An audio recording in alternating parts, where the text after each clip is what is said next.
Garden design કરતી વખતે આપ કઈ બાબતનું ધ્યાન રાખો? જ્યારે અમદાવાદની આપણે વાત કરીએ તો અમદાવાદમાં 8 મહિના આપણે ગરમીનો માહોલ રહે છે. એ વખતે ગાર્ડનનો મેક્સિમમ યુઝ થઈ શકે એ રીતના ગાર્ડનનું પ્લેસમેન્ટ થવું જોઈએ. ગાર્ડન એવી જગ્યાએ એવી રીતના ડિઝાઇન થવું જોઈએ કે જેથી કરીને જે બિલ્ડિંગનું પ્લેસમેન્ટ હોય એનો શેડો એ ગાર્ડન ઉપર પડે, જેથી કરીને ગાર્ડન ઉપર કોઈ પણ કેનોપી કર્યા વગર એ તમને ત્યાં કુલિંગ મળે, એ તમે એની મજા દિવસ દરમિયાન પણ લઈ શકો. ડાયરેક્ટ સનલાઇટ ના પડતી હોય. Yes, exactly.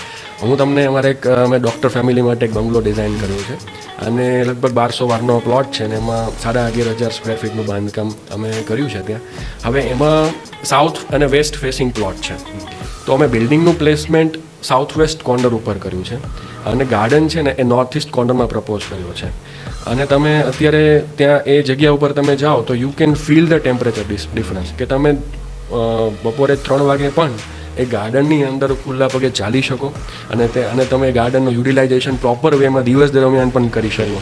તો it's not like a decorative purpose કે ગાર્ડન ખાલી ડેકોરેટિવ માટે નથી પણ ફંક્શનલી પણ તમે એને યુઝ કરી શકો દિવસ દરમિયાન.